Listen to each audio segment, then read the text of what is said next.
live and pre-recorded. This is the Red Ticket Blues podcast. I am Brian Buckley. This is being recorded on May 11th. To hit the internet on May 12th, 2015. The news has just come down. The whip came down on Tom Brady. 4-game suspension, as you probably already know. And in addition, the Pats will be fined $1 million, which is nothing. And they'll lose a first-round pick in 2016, which is certainly more than something, and a fourth-rounder in 2017. I told you on this podcast last week I didn't think Tom Brady would be suspended at all. He's most likely going to appeal the suspension, and his agent, Don Yee, as if anyone cares what his name is, says he will appeal the suspension. But thank you, Darren Rovell. We also know Jimmy Garoppolo has the same agent, which is very important information. He will appeal the suspension. You got to think that's going to get knocked down to at least 2 games. I mean, the Wells report is it's completely an opinion, but I don't know what, the New York Post, I love this picture they have here. It's just Brady with his hands on his head like a damsel in distress. It's just a perfect New York Post picture.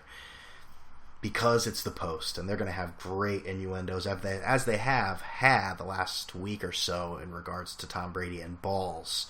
Them and the Daily News have been trying to outdo each other. It's been a pleasure to look at every day and just read it. Joel Sherman, go to hell. Yankees don't need Tanaka for AL East best rotation. Yeah, I'm sure Chase Whitley and Adam Warren are really going to maintain this, whatever they're doing for 162 games. Chase Whitley couldn't barely do that the other day. Give me a break.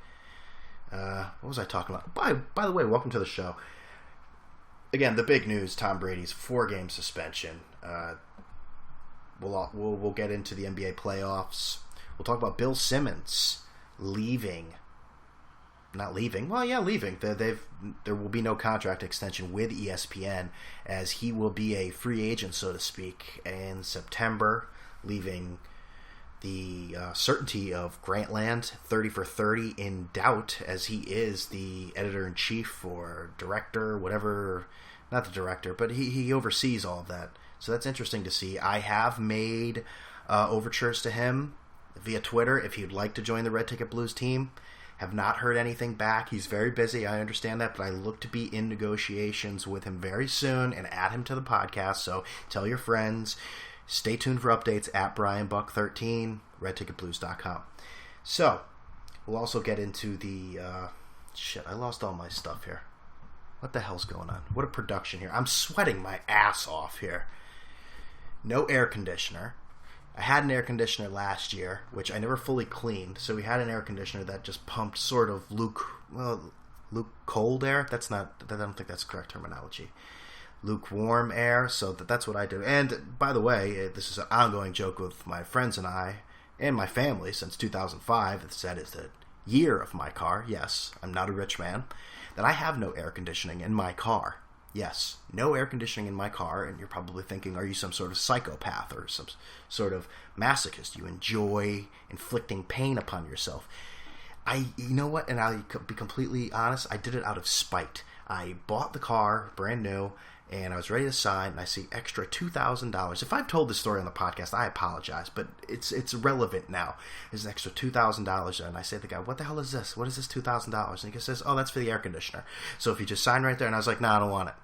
And he's like, what? I said, I don't want it. I'm like Jerry. I want to bring it back completely for spite. I don't want the air conditioner for spite. For spite? And there's a few weeks...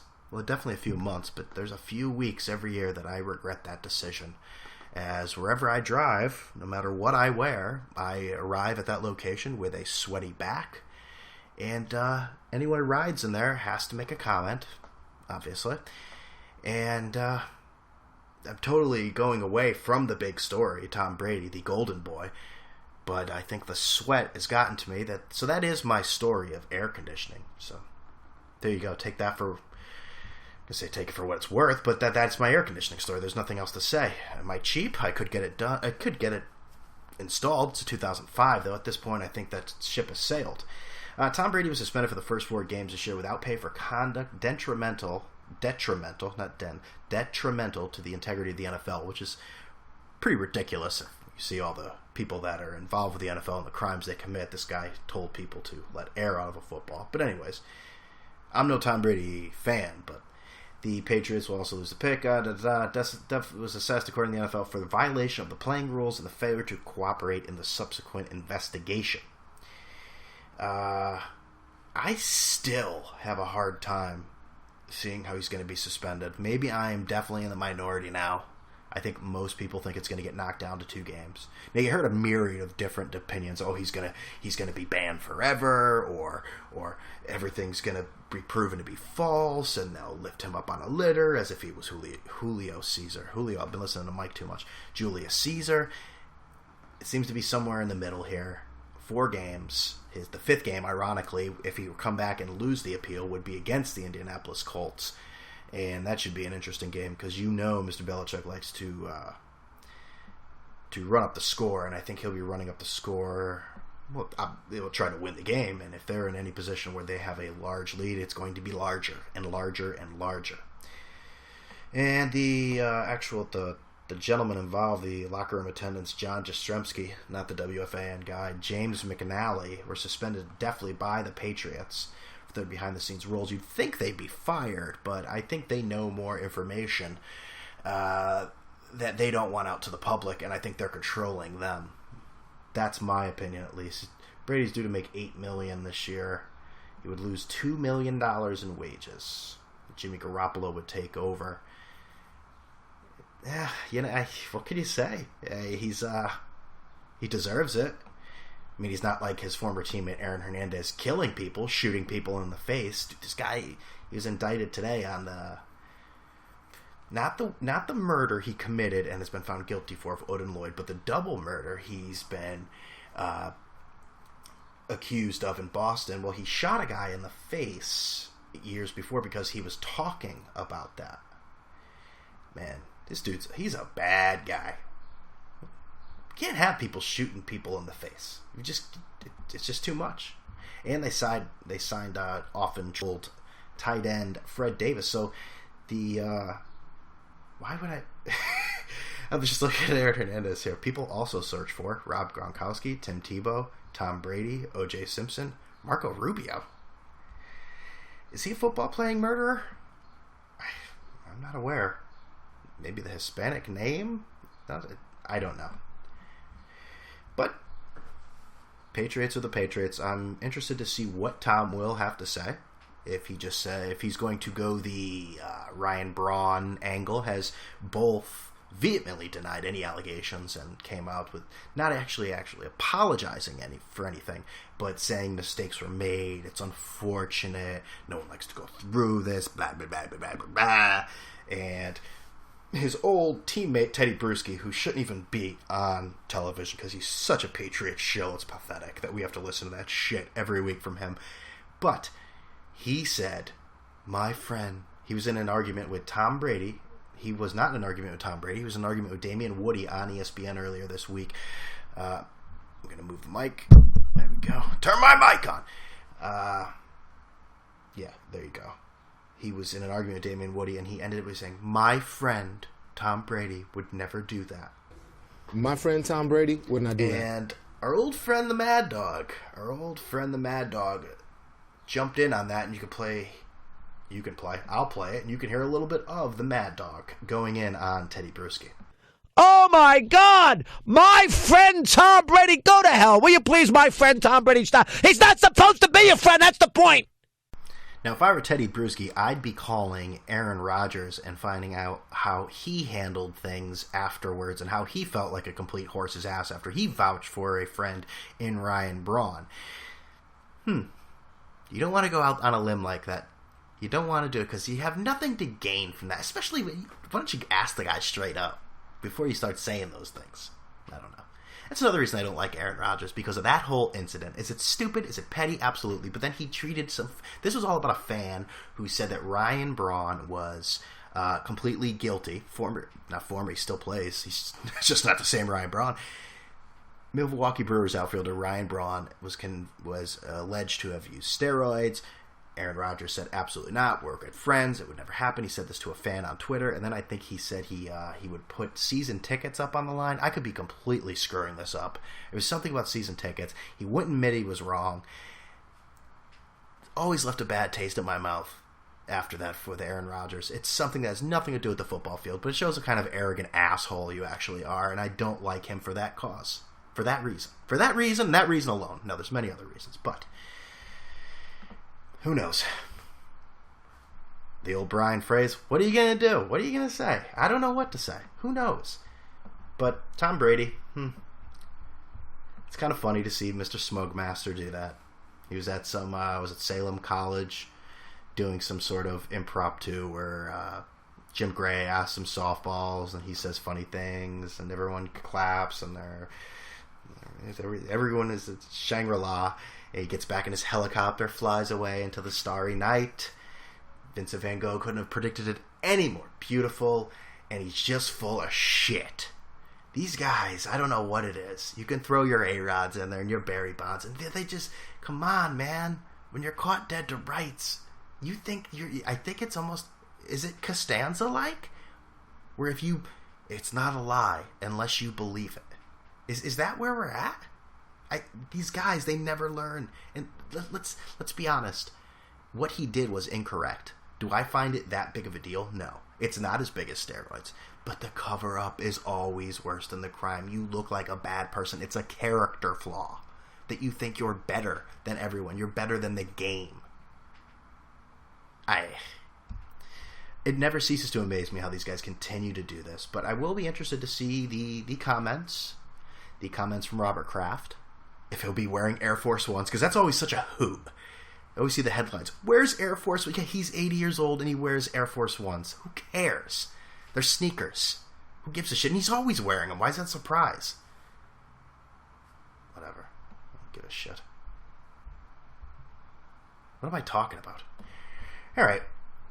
Another story I wanted to move it. Let's move in from one Boston topic. And I saw the great tweet. Again, I don't want to take credit for this, but David Ortiz remains the only Boston guy to cheat and get away with it. But don't you say that to him. He'll get very angry, and he'll tell you that he didn't do steroids, knowingly. And then he'll tell us again when no one even asked, over and over again, yearly, annually, yes. What am I talking about? We already talked about Boston. What I wanted to mention was, you've listened to the podcast before. If you haven't, shame on you. Go back and listen to all the episodes and come back to this one. And you'll see where we're at, and by the time you get to this, we'll be weeks behind. But anyways, so if you've listened to the podcast before, you know that I'm not a fan of Alex Rodriguez. He's on my team, the New York Yankees, but yada, yada, yada. What's that, twice now? Jesus. It's 1990 with Jerry. Again with Jerry. Again with the sneakers. I was in the building on Thursday night for the New York Yankees versus the Baltimore Orioles. So ironically, I was in the building when Alex Rodriguez surpassed Willie Mays in home runs by hitting 661. What a... Excuse me. Jesus. Ugh. Mic check. I was actually in the building. So I thought it was pretty cool. People didn't really know how to react. I mean, it was a big home run. Did the crowd go crazy? I won't say they went crazy. Were they cheering? Oh, yeah. They were definitely cheering. And Brett Gardner stepped out of first base. Stepped out of the batter's box, and allowed A-Rod to get his curtain call. And A-Rod did a very brief curtain call. It was nothing exaggerated. He did what he had to do, and that still shot of him doing it, and you look at Chris Young. Chris Young is just giddy, staring at him as if he's Superman. It was a good time had by all. I think I only made it to the stadium once last year for a few innings, and my brother-in-law was not interested. He's 15, or was 15 at the time, and not a baseball fan, and he was visiting, so I didn't really get to see a game, but it was good to see a game again at Yankee Stadium. I'm still not a fan of the park itself. The tickets I actually got, I went with a friend and his father-in-law, and then some other family relation. I don't know. Not relevant. But the tickets actually got us into the clubs, the Audi Club and the Mohegan Sun club. We did not go to the Mohegan Sun one. Now, I've never actually been to any of these clubs. I think I was about to pull a Francesa there. I've never actually been to any of these clubs. I think I actually been to one of the clubs. I may have. I don't know. But we went to the Audi Club. And I'll tell you, you people that hang out in those fucking places, if you're sitting and there's those few seats where you could actually see the game, okay, that's cool. But like these makeshift bars where you're just watching it on a television, like what are you doing? Like, is that just to put on Facebook and say that you're at a suite? Like, why don't you just stay at home? You're not even watching the game. It reminds me of the bougie version of going to Wrigley Field and seeing those douchebags sit and watch the game. No, excuse me, not watch the game. Being in an area where there are no televisions, all you have is a view of the city, which is beautiful as it is, but not even be able to see the game, just have drinks and sit at picnic tables and stare out into the city. Why even come to the game? Like, what is wrong with you? I don't know. Maybe I just have that, I was going to say old school in me, but I think more practicality. Fucking people are terrible. God, I hate everybody. I hate people. I hate people that do that shit. And you know they're all sending texts. Look at him, I'm in a suite. Oh, I got into this club to pay $15 for a drink when I only would have cost me $13 outside, but I'm at a bar instead of in a seat like the peasants. And my friend and I actually tried to get into this buffet area, and I don't know why I asked first. I was wearing like shorts and a sweatshirt, and I said, "Do we need like reservations to get in there or something?" And the guy stuck his nose up like he was Pepe Le Pew and said, "Yes." My friend's just like, what about the hundreds of tables open right here? And he didn't really respond. So, who gives a shit? We walked in and out of there. You feel like you're some big swinging dick, but I mean, you're really not. Big swinging dick, like Matt Barnes telling James Harden's mom to suck his dick. That's classy, huh? We'll get into that later. But, I don't know, I wasn't very impressed in that. We didn't even do the Mohegan Sun one. I didn't feel like walking all the way out there. But it was a good game had by all. Yankees won 5-4. Cue Frank. We do it. Yankees are looking good. Michael Pineda taking over as the ace. I'm not ready to say it's not fool's gold. There's too many negatives there. I'm not ready to jump on just yet with the Michael Pineda train as he struck out, 17 yesterday? ERA 2.72. And he is the ace at this point right now on May 11th. He is the ace. Like, I don't know who was saying it. Was it Susan was saying that he has too much respect for CeCe to say he's the ace, but for all intents and purposes, we all know he's the ace of the team. And they continue to get timely hitting. Their averages are still just god-awful. Mark Teixeira has... How many of his extra base hits are not home runs? They continue to do it. They're 19-12 last time I checked, which I believe was earlier today. I don't think they played since then. It's 740 right now. As if you care. This is all really, really interesting stuff. But that was the game. And I don't know what to say about baseball this week. Yankees continue to go. Boston continues to go down. Fired their pitching coach because he was the one pitching the games. I don't know. That's got to be some sort of message to their shitty pitching rotation that you need to play better. Clay Buchholz did not get the memo, apparently. But I do want to move on quickly to the NBA and what's going on there. Now, you have the Cavs and the Bulls in a great series. Great series. You got the buzzer beater by Rose. You got the buzzer beater by LeBron, who certainly had enough goddamn time to set up a play. But that is a rule that they need to change. Do I know exactly what they should do? I don't. But when they go to review how much time should be on the clock, they should not allow the players to even go even near the bench. Now, one might say, Brian, what does it matter? They set up the play and LeBron scrapped it. He even said he did. We all know that. But you're missing the point. They should not be allowed to regroup. Either team. When you have no timeouts, you shouldn't get a free timeout. That's just terrible. And LeBron hits the shot that he set up for himself, which is great. I mean, he does deserve the ball. David Blatt, the coach of the Cavaliers, wanted the play where LeBron would take the ball out of bounds.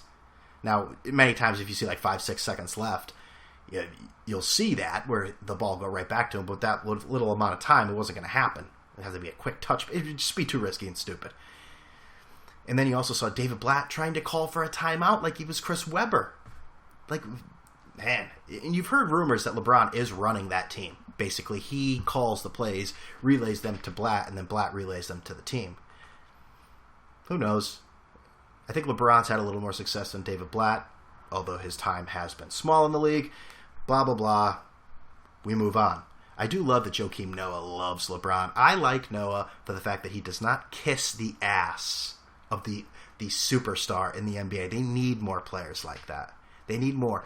Too many young guys are in awe of these superstars. I love how Noah gets under their skin. Oh, it's great. I root for the Bulls solely for Joakim Noah. And Derrick Rose all of a sudden has become Derrick Rose again. It was just a few months ago that we had Derrick Rose. We all not hated Derrick Rose, but we all had the criticism for him saying, I'm gonna come back when I feel like I come back. I'm worried about my knees. I'm worried about my kid's graduation in 15 years. I don't want to be hurting when I'm sitting in a steel chair at graduation. Saying, wow, this guy who is getting millions of dollars and millions of dollars from Powerade, which we're told all the time, we all the roses, that he is not playing every day because he's worried about that. Well, we want now. We're animals. We want now. You play for us. That's how we are as fans. And I was one of them. I think Derrick Rose knows what he's doing because I knock on wood there, because you never know what could happen with Derrick Rose. He could just disintegrate jump stop. Who knows? But that's a great series. That's a 2-2. I really want the Bulls to win yesterday, but I didn't get it. And we move on. No Pau Gasol. That really hurt them. And the Cavs played like shit. So the Bulls, man, if they had stole that game, they would have won the series. 3-1. I don't care. I know LeBron's come back from 3-1 before, but still. That was... Ugh. And right now, looking, just stepped out here to regroup, and I saw the Wizards I knew the Wizards were playing the Hawks. I didn't need to see it on television. John Wall not playing again. Fancy little suit the guy's wearing, though. I like that. Not too fruity, but, like some of the guys, like Russell Westbrook or whatever, which, can I say fruity? Not so extravagant, but now the West I want to talk about real quick. The Grizzlies and Warriors, and it's like the kiss of death. I said, I'm starting to buy into the... I'm sorry, I have to keep pausing this. New York Post, I have their tab up, and I keep hearing these terrible commercials come right into my headphones as I'm doing this, and so if you hear awkward pauses, more than normal, that's exactly what it is, me pausing it, closing the tab. Again, not important. But the Grizzlies and Warriors, I was saying how much you have to believe in the Warriors, and I believe in Steph Curry. Now they're down 2-1. And with Mike Conley back, that is a different team. I know Francesa's been using this idea the whole time, but he's 100% right. That team flows differently. I mean, who do you have? Courtney Lee running it, or that other guy, the white balding guy, and I can't pronounce his name, Caecilius? Sounds like a Roman emperor. What's Caligula? That was the bad one, right? Killed everyone, I think. Who the hell knows? But with Mike Conley there, that is a different team. And the Warriors look like a deer in headlights right now. They don't have the experience. Klay Thompson had a little case of the yips, it looked like. I don't know. We'll see what's going on down the stretch here, but the other series that I want to talk about, well, there's only one more left. It's the Clippers and the Rockets. And I'll tell you, the Clippers, Blake Griffin, the rap on him forever has been he's a great dunker. He's a great athlete. And in these playoffs, he has really... I said this last time, I didn't know he had this jump shot. I didn't know he had this dribbling ability. I'd never seen it all put together in one package. I'd seen it before, it's flashes. This guy's like almost averaging a triple-double. It's unbelievable. I mean, I could see, he's not going to, he played yesterday, but Chris Paul could sit down for the rest of this series, and I think they'd still dominate the Rockets. The Rockets stink. They are so bad. I've said this on Twitter, and if you've followed me on Twitter, you're probably annoyed with this comparison, as I've made it a few times. The Rockets are like your typical high school team. You have an amazing Squire, like Robin Hood. You have a scorer in James Harden, and you have that big guy that has flashes of brilliance, but usually doesn't do anything and underwhelms in Dwight Howard. And then you just have a bunch of wild fucking players everywhere, just going crazy. No flow, no nothing. And I've never seen the hack a Shaq, hack a DeAndre Jordan strategy implied not implied, but done in the first quarter last night. Yeah, they only lost by like 30-something, right? So obviously that works. I don't know. I don't know what the Rockets, God, they are so frustrating watching. It's just so wild. It's like a pickup game. Terrence Jones, Corey Brewer, just running all over the place. Josh Smith, how bad is Josh Smith? Didn't that guy used to be good when he was on the Hawks? He's just terrible. He just throws balls up at the basket. I don't understand it. Oh, and Matt Barnes. Now, he, earlier this week, got into it with James Harden's mother on the sideline, telling her to, quote, I don't know if it's a quote, but it said that, to suck my dick. And I guess James Harden's brother was there, confronted him after the game, and Barnes said after the game, I'm really sorry. I didn't know that was James Harden's mom. Leaving the interpretation to he has no problem telling other mothers, near Mother's Day too, real classy Matt, to suck his dick. So he has no problem saying that to other people as long as they're not James Harden's mother. Matt Barnes continues to be one of my favorites. Not really. He's a piece of shit. Well, I don't know. What else can we talk about today? That might be it. I actually kind of want to go watch some basketball right now. I was going to get into the Jorge Posada whining about how he was cut from the Yankees. Not cut from the Yankees, but basically his descending in the order of the New York Yankees in the starting lineup, and how he still holds a grudge. I think Jorge has taken a little too many balls to the head. You are not good, Georgie. That's what happens. They don't keep you in there. He still holds a grudge, so I don't know. I think I want to hear. I've just read excerpts, and he quickly talked in the Yankee game, but I think he's on Mike Francesa's show tomorrow or Thursday, so that should be interesting. So that's all I got here, and I'm just sweating my ass off here, so if you're feeling uncomfortable listening to this, I don't blame you. I can't take it anymore. Listen, you can listen to the show on iTunes, on YouTube, TuneIn Radio, Stitcher, everywhere. Be sure to subscribe, even leave a review. And you can always follow me at BrianBuck13. I will say the show is slowly getting bigger. I don't mean slowly to a crawl, but more and more listeners, people, if you have questions for me, redticketblues.com @gmail.com. Remember, .com times 2. Brilliant construction by me on that email. But it's over. Everyone have a great day. Enjoy the basketball. Enjoy the baseball. Enjoy your air conditioner in your car, you lucky bastards. I'm out of here.